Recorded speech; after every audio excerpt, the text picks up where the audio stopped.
तीसरा अध्याय हिरण्यकशिपु की तपस्या और वर प्राप्ति। नारद जी ने कहा, युधिष्ठिर, अब हिरण्यकशिपु ने यह विचार किया कि मैं अजेय, अजर, अमर और संसार का एक छत्र सम्राट बन जाऊं, जिससे कोई मेरे सामने खड़ा तक न हो सके। इसके लिए वह मंदराचल की एक घाटी में जाकर अत्यंत दारुण तपस्या करने लगा। वहां हाथ ऊपर उठाकर आकाश की ओर देखता हुआ वह पैर के अंगूठे के बल पृथ्वी पर खड़ा हो गया। उसकी जटाएं ऐसी चमक रही थी जैसे प्रलय काल के सूर्य की किरणें। जब वह इस प्रकार तपस्या में संलग्न हो गया, तब देवता लोग अपने अपने स्थानों और पदों पर पुनः प्रतिष्ठित हो गए। बहुत दिनों तक तपस्या करने के बाद उसकी तपस्या की आग धुएं के साथ सिर से निकलने लगी।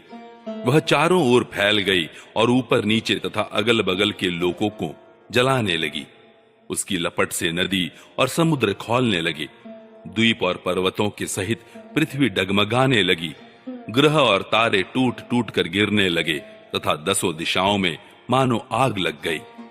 हिरण्यकशिपु की उस तपोमय आग की लपटों से स्वर्ग के देवता भी जलने लगे। वे घबराकर स्वर्ग से ब्रह्मलोक में गए और ब्रह्मा जी से प्रार्थना करने लगे, हे देवताओं के भी आराध्य देव जगतपति ब्रह्मा जी, हम लोग हिरण्यकशिपु के तप की ज्वाला से जल रहे हैं। अब हम स्वर्ग में नहीं रह सकते।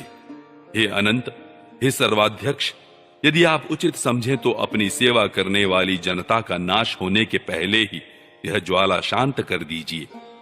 भगवान, आप सब कुछ जानते ही हैं, फिर भी हम अपनी ओर से आपसे यह निवेदन कर देते हैं कि वह किस अभिप्राय से यह घोर तपस्या कर रहा है। सुनिए, उसका विचार है कि जैसे ब्रह्मा जी अपनी तपस्या और योग के प्रभाव से इस चराचर जगत की सृष्टि करके सब लोकों से ऊपर सत्यलोक में विराजते हैं, वैसे ही मैं भी अपनी उग्र तपस्या और योग के प्रभाव से वही पद और स्थान प्राप्त कर लूंगा, क्योंकि समय असीम है और आत्मा नित्य है। एक जन्म में नहीं, अनेक जन्मों में, एक युग में न सही अनेक युगों में अपनी तपस्या की शक्ति से मैं पाप पुण्यादि के नियमों को पलटकर इस संसार में ऐसा उलटफेर कर दूंगा जैसे पहले कभी नहीं था। वैष्णवादी पदों में तो रखा ही क्या है, क्योंकि कल्प के अंत में उन्हें भी काल के गाल में चला जाना पड़ता है। हमने सुना है कि ऐसा हट करके ही वह घोर तपस्या में जुटा हुआ है। आप तीनों लोकों के स्वामी हैं, अब आप जो उचित समझें वही करें। ब्रह्मा जी, आपका यह सर्वश्रेष्ठ परमेष्ठी पद ब्राह्मण एवं गौओं की वृद्धि, कल्याण, विभूति, कुशल और विजय के लिए है। युधिष्ठिर, जब देवताओं ने भगवान ब्रह्मा जी से इस प्रकार निवेदन किया, तब वे भृगु और दक्ष आदि प्रजापतियों के साथ हिरण्यकशिपु के आश्रम पर गए। वहां जाने पर पहले तो वे उसे देख ही न सके, क्योंकि दीमक की मिट्टी, घास और बांसों से उसका शरीर ढक गया था। चींटियां उसकी मेदा, त्वचा, मांस और खून चाट गई थी। बादलों से ढके हुए सूर्य के समान वह अपनी तपस्या के तेज से लोगों को तपा रहा था। उसको देखकर ब्रह्मा जी भी विस्मित हो गए। उन्होंने हंसते हुए कहा, ब्रह्मा जी ने कहा, बेटा हिरण्यकशिपु, उठो उठो, तुम्हारा कल्याण हो। कश्यप नंदन, अब तुम्हारी तपस्या सिद्ध हो गई। मैं तुम्हें वर देने के लिए आया हूं। तुम्हारी जो इच्छा हो बेखटके मांग लो। मैंने तुम्हारे हृदय का अद्भुत बल देखा। अरे, डांसों ने तुम्हारी देह खा डाली है, फिर भी तुम्हारे प्राण हड्डियों के सहारे टिके हुए हैं। ऐसी कठिन तपस्या न तो पहले किसी ऋषि ने की थी और न आगे ही कोई करेगा। भला ऐसा कौन है जो देवताओं के 100 वर्ष तक बिना पानी के जीता रहे। बेटा हिरण्यकशिपु, तुम्हारा यह काम बड़े बड़े धीर पुरुष भी कठिनता से कर सकते हैं। तुमने इस तपोनिष्ठा से मुझे अपने वश में कर लिया है। दैत्य शिरोमणे, इसी से प्रसन्न होकर मैं तुम्हें जो कुछ मांगो दिए देता हूं।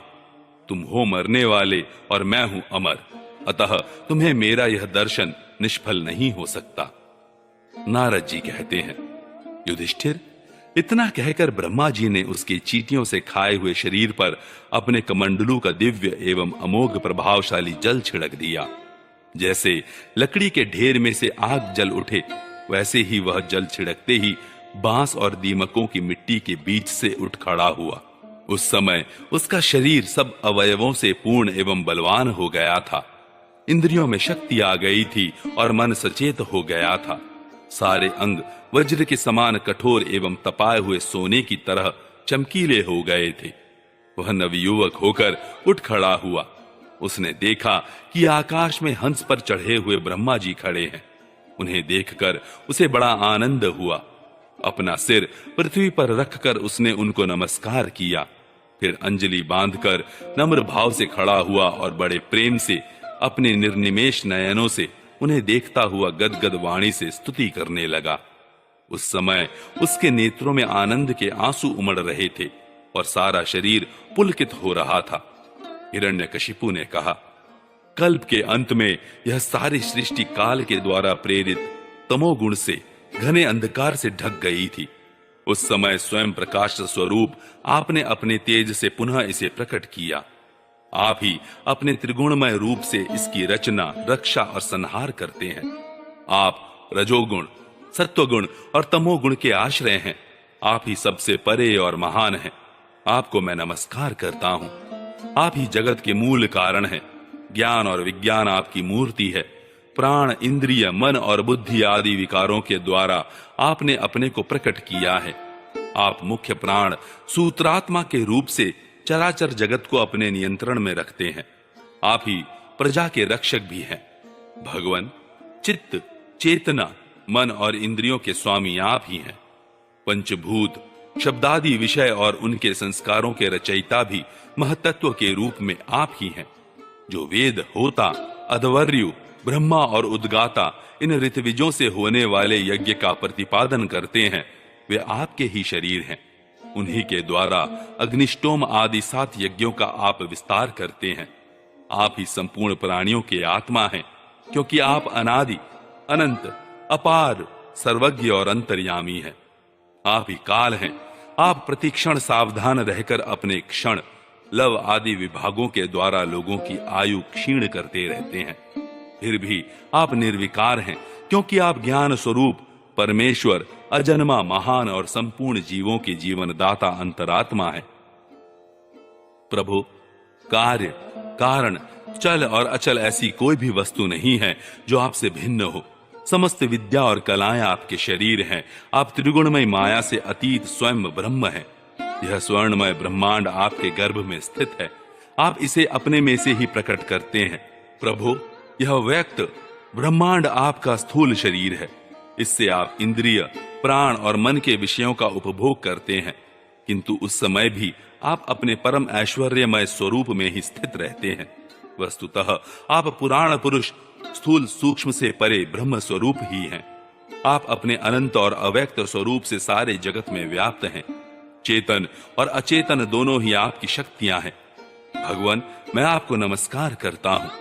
प्रभु, आप समस्त वरदाताओं में श्रेष्ठ हैं। यदि आप मुझे अभीष्ट वर देना चाहते हैं तो ऐसा वर दीजिए कि आपके बनाए हुए किसी भी प्राणी से, चाहे वह मनुष्य हो या पशु, प्राणी हो या अप्राणी, देवता हो या दैत्य अथवा नागादि, किसी से भी मेरी मृत्यु न हो। भीतर बाहर, दिन में, रात्रि में आपके बनाए प्राणियों के अतिरिक्त और भी किसी जीव से, अस्त्र शस्त्र से, पृथ्वी या आकाश में कहीं भी मेरी मृत्यु न हो। युद्ध में कोई मेरा सामना न कर सके। मैं समस्त प्राणियों का एक छत्र सम्राट हूं। इंद्रादि समस्त लोकपालों में जैसी आपकी महिमा है, वैसी ही मेरी भी हो। तपस्वियों और योगियों को जो अक्षय ऐश्वर्य प्राप्त है, वही मुझे भी दीजिए।